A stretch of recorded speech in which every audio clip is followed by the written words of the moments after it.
So we're going to talk a little bit about this conflict/gripe that has been in a loop and a cycle with BridgeMakers for a while now. A couple months ago, a new rule was made. I think in April will be a year. So we've been active for a while. And part of creating sustainable culture is setting some boundaries and having a squeeze. And nobody likes to be squeezed. So we've had a lot of kickback on this rule. Why do we require 3 or more RSVPs, not including the facilitator, or the event is canceled? Which is, from the person who cancels most of the events so far, it feels like being an executioner, because those 2 people that RSVP'd are super disappointed. And the host is also like, what am I doing? I held this spot. I've prepared for this event. It's a pretty like black hole implosion moment every single time. But we still do it. We still cancel. And why are we holding this standard for events? So I'm going to show you in a little dot dance here. I'm all about dots, for those of you who know me, why this is. Because I know it's uncomfortable. So first of all, it's about practicing sustainability. So here's a question for you. What is the smallest number of people to make a circle?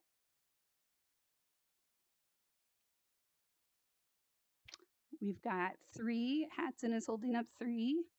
Does everyone agree with that? Sinver, you say 1? No, 2. 2? I Okay. turned. 2 is a circle? Yeah, 2. Interesting. Okay. So we're going to look at that. So we have the event host and we have attendees, right? So 2 would be at least the host shows up and at least an attendee. Otherwise, it's a solo event and it's not really an event, right? It's a contemplation. And yet, I want to show you something here. So then we have maybe 2 people show up and then there's a host, which technically a triangle is the smallest looping circle you can make, right? But so why don't we just have the 2 or more RSVPs? And it's because of this. The event host is not the attendee. They are the person holding the space for the attendees. And to require that the event host be the attendee and the event host, that is double the work. It's a lot of work. And when it's a looser event, that doesn't matter as much because it's kind of like, yeah, we're just all hanging out and socializing. There's nobody facilitating and making sure that a process and boundaries and steps are followed. So to actually create that circle, you've got this purple line around, it's actually the mix of at least 3 attendees and the host. That way, that host can hold the container and can blend and can move in and out of being, on the ground as an attendee, but is not required to hold that attendee identity at all times while also hosting. That's an identity tangle waiting to happen.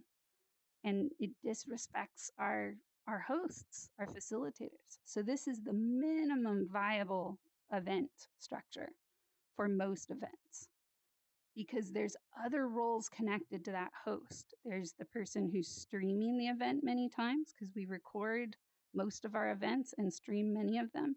There's the person who is sponsoring the event, which means a core leader. If you have not done events with BridgeMakers for longer than 3 months, there's going to be a core leader at your event who's offering you feedback and doing a collaborative growth around that. And there's also the marketers, there's the helpers who come to the events. There's a lot of different people inside that event host. And then adding on that layer can be really tough.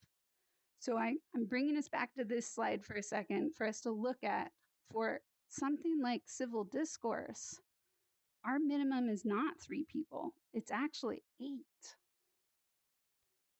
And this is about really respecting some of these other factors about our host and about how much prep goes into this and what this would literally cost in physical reality to attend and experience. Whereas the social adventure for Geek, I've flexed this one time. I'm still very on the fence for this because I really think we need to hold this line, but we're going to try this. we don't have that requirement for this experimental event to have 3 or more RSVPs.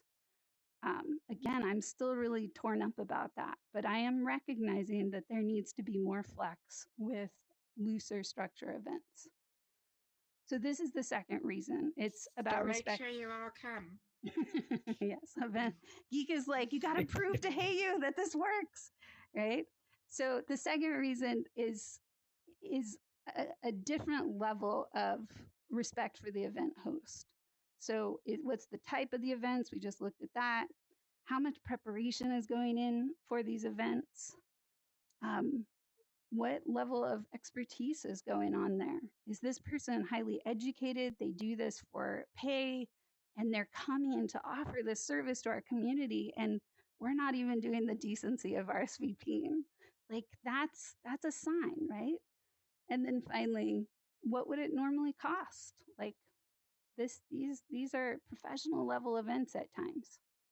So now I'll throw this back to Llama. We're going to do a little poll. Thank you for explaining all that so graphically and you know, I definitely, as core leader, hey, and I have had probably talked about this more than anything lately, and I do support and agree, especially when Heya is doing most of that support as far as going in and being that core leader in the events. And I have seen the burnout to the point where like it's yeah, I'm getting a little emotional just thinking about it, just hearing the burnout from her. And so anyways, that all to say that I definitely support and also have my own vulnerable story here of polarizing with Hey, I'm many times in front of you all too. And I wanted to point that out. Like we are constantly all of me, and when I say we, I don't just mean Heya, but like everyone in my life, I'm there's conflicts and micro macro at every level, but the thing with Heya and I is that like we don't back down and we just keep going. So earlier this week we had a conversation where I realized how much I was polarizing with her in front of you all, and I have been really committed to digging into that and softening and growing from that experience. So, okay, so jumping back in to the RSVP policy, we're going to do a vote. We want your all thoughts on this, and so where are we at here? Okay, so if an event series has been canceled due to lack of RSVPs, 3 or more besides the host, we want to know. Well, so the thing is that if this happens continuously, we are going to cancel the event series. So should the event series be canceled if this happens twice or 3 times? So we're going to start with, please raise your hand if you think it should be 2 sessions, and then the event series will be canceled. Hand or emojis? We want your help here. So imagine me being the executioner many times for this and how much pain that is caused. Would you say, because you've probably had to cancel your own events too, and you know that feeling, would you say that it's 2 events? Go ahead and raise your hand if it's 2 events. Can I ask a clarifying question? Yeah, go ahead. Are we talking about 2 sessions in a row or 2 sessions in total of an event? Call it campaign. 2 sessions in a row in the entire duration of the campaign. If 2 sessions have been canceled because they had not enough RSVPs, then we would cancel the series. Right. Yeah. So if you had just one, sorry. No, you go ahead. If you had one cancellation, then one that wasn't a cancellation, and then one that was a cancellation, that you'd still continue the campaign. Yeah. Okay, sorry about that. No, Thank it's you. a really good question. Yeah. And that's it's something I haven't really thought about, is the cumulative amount of canceled events and where's the boundary there. We're starting with this one. So yeah, Blurdette, did you have something? No, I was raising my hand for Voting. 2 sessions. The more I Okay. thought about it. Yeah. Yeah. Thank you. Thank you for raising your hand. Okay. Are there any other votes for 2 sessions? Oh, just a minute. Venia has a question as well. Oh, okay. Yeah, for this specific thing, it draws on me that for certification courses where individuals are interested in moving forward and they have homework, right? Is there a difference between standard regular events that are not receiving certification or anything at the end and courses that individuals have already put a lot of effort into, and then because Yeah, of a that's a lack good of attendance question. from other people, Right. their certifications are canceled? Yeah, that's a really good question. And I think that feels like a one-off right now. Eventually, I hope that BridgeMakers will have multiple courses we're certifying people in. But for now, I think we're co-creating that, and that's going to be more up to you and your preferences on how that's going to work. So let's maybe talk about that this week and figure out what's the good first layer. Okay. Okay, we'll keep it the same until further notice. Yeah, Blurdette? Is it okay if I say why I decided to choose 2 sessions? Yes. So the more that I'm hearing you talk and about the toll that it takes on one to have to cancel a session, I feel like there should be a balance between that toll and, like the accountability and expectations that you have of all of us. And I feel like, canceling 2 sessions at once, like back to back, I feel like that third time might just be a little bit too far, a little bit too much to ask someone to have to experience. Yeah. So I feel like, we can do our part to make sure that that doesn't happen to someone. Yeah. Yeah. Thank you. Most event series don't last for longer than 10 or 12 weeks. What about 2 sessions and a vote? I think that the vote needs to start to come in at 1 session to some degree, because we're really at the bottom of the barrel right now. So if an event is canceled because of low attendance, there needs to be a meeting that's going on with the host and the core leader and any helpers that are interested in this to go, we got to do better marketing and we got to amplify, because if we don't, we're going to hit that two in a row limit. So usually by that second time, it needs to be like, okay, we tried something new to get more visibility and more discussion questions going on, et cetera. And if we're really there twice in a row, yeah, we've got to just call it and suspend it until we get a better plan in place. Doesn't mean it's event canceled forever and ever, but it's about saying this is not fair to everybody who's trying to come together to do this. So it's an interesting thought, though, Mary. I appreciate that. Definitely the come to Jesus moment has to be by the second one. So it might be something where people get pulled and going like, hey, are you going to come to this? Do we need to switch times? What's going on? So yeah, thank you. This is hard, gritty stuff. And I appreciate everyone being here for this, because I know you have to work it in your communities too. Yeah, Blurdette? Yeah, can I also just add that maybe after the first cancellation, the RSVP for the next session could include like a note being like making it clear that the last session had been canceled, just to kind of like, make us more hyper aware. Because I know like when I'm looking through Discord, there's just so much going on. Like if I at a glance can tell like, oh, this session needs help. Like I really need to put some extra effort into making it. So it's almost like a chopping block list a little bit of going like, these are the ones that if we don't get attendance. No, we're not really a chopping block, but just something that very like kind of in your face lets you know like, hey, like there's a consequence to not trying to make the time for this session. And it's not just about you. Like, think about other people for a quick No, second. it's an interesting piece. Yeah, that's a good reflection. We can do better about that. Are moderator cancellations exempt or also considered one of them? So, Venia, do you mean moderators or helpers that are showing up to the events? So if there are multiple people registered, like it manages to make 3 or 4 people registered, but the moderator cancels, is that considered exempt from the rule? So they're not coming as an attendee of the event and they're not the host?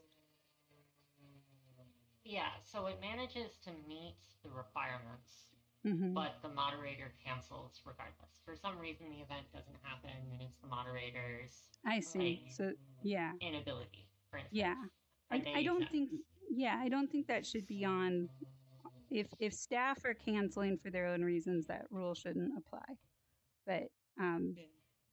But also if hosts are canceling for 2 in a row, then that's not okay either. So yeah, I think we don't have big enough. Be exempt then. Yeah, we don't have big enough events right now so far to really need a lot of moderation. This is pretty barriered and closed.